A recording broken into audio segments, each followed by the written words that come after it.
তো hello guys, আমি দেখো না এখন কোথায় আছি। আমি আছি হচ্ছে এখন একটা গুহার ভিতরে। এটাকে পাহাড় কাইটে তারপরে গুহা আকারে রাস্তা বানাই দিছে, ঠিক আছে। তো এটা হচ্ছে মিনি বান্দরবনের রাস্তা।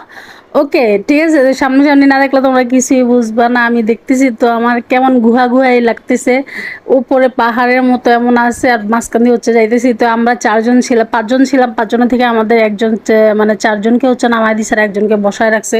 তো এই যে লোকটাকে দেখতেছো ওটা হচ্ছে মামুন ভাই। আমরা যে হোটেলে উঠছি ওটা আমার ভাইয়ের ফ্রেন্ড, ঠিক আছে। তো উনি আমাদেরকে প্রোটেক্ট দেওয়ার জন্য আমাদের সাথেই আসছে।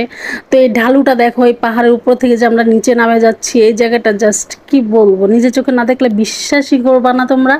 তোমরা আসলে তোমরা বুঝতে পারবা যে এটা কত সুন্দর লাগে। তো এখন যেটাতে আসছি, যে জায়গাটাতে, এই জায়গাটা হচ্ছে পাহাড়ে ওঠার সূত্রটা, ঠিক আছে। তো এখানে নানা প্রকারের ফলের জুস পাওয়া যায়। এবার না ডাহাইতের মতো দাম। হ্যাঁ, দুইটা মালটা দিয়ে এক গ্লাস জুস বানাবে, তাই বলে 250-300 টাকা। তো আমরা কি করব,